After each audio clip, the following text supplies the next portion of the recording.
সুপ্রভাত বন্ধুরা, এই বাজার থেকে এলাম। বাজার থেকে এসে আজকে রুটি করিনি, আজকে একটু স্যান্ডউইচ করে দিয়েছি। এই বাজার থেকে এসে স্যান্ডউইচ করলাম, বললাম তো। এবারে এই যে স্যান্ডউইচ করেছি, আজকে রুটি করিনি, স্যান্ডউইচ করলাম।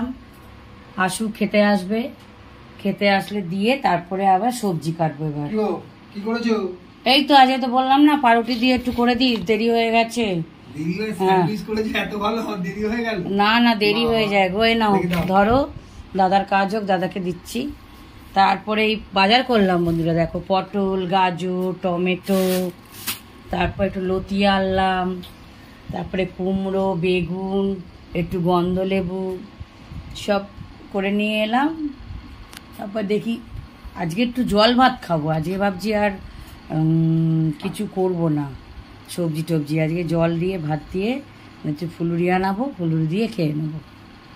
ঠিক আছে, করি, তারপর তোমাদের দেখাবো। কেমন লাগছে স্যান্ডউইচটা? স্যান্ডউইচটা অপূর্ব হয়েছে, ভালো হয়েছে, খুবই সুন্দর হয়েছে। আর সবসময় রুটি করি, এসে ওই জন্য তাই না আজকে ডিম সেদ্ধ দিয়ে একটু স্যান্ডউইচ করে, শশা নিয়ে এসেছিলাম, পেঁয়াজ দিয়ে, টমেটো দিয়ে ওই জন্য তো একঘেয়েমি বলেই তো আমি ওই জন্য বললাম না, একটু স্যান্ডউইচই করে দিই। ঠিক আছে, ভাত বাড়া হয়ে গেল বন্ধুরা। বললাম না আজকে জল ভাত খাবো। এই সবার বাড়া হয়ে গেল।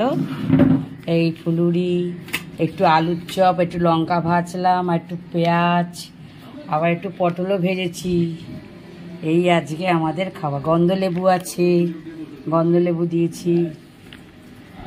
ঠিক আছে বন্ধুরা, রাখলাম। যদি এই রান্নাটা ভালো লাগে লাইক করো, শেয়ার করো। মাঝে মাঝে না একটু খাওয়া ভালো, জল ঢালা ভাত। সবসময় তরকারি মাছ আর ভালো লাগে না। রাখছি বন্ধুরা, হ্যাঁ, আবার কাল দেখো।